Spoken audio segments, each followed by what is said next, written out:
বন্ধুরা দেখুন, ছাদ বাগানের টবে ছোট্ট লেবু গাছে বৃষ্টির জল পেয়ে কীভাবে লেবুগুলো হয়েছে ডালে ডালে। এটা তো ঝুলে পড়েছে লেবুটা, এই যে বড় হয়েছে, ছোট ডাল তো এই জন্যে ঝুলে পড়েছে। এইভাবে ভর্তি হয়ে গেছে ছোট ডালে।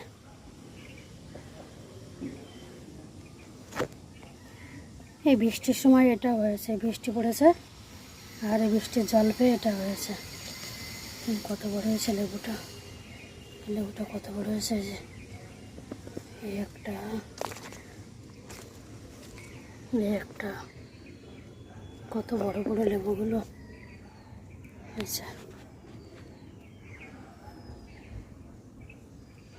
লেবুগুলো ভরে গেছে একদম।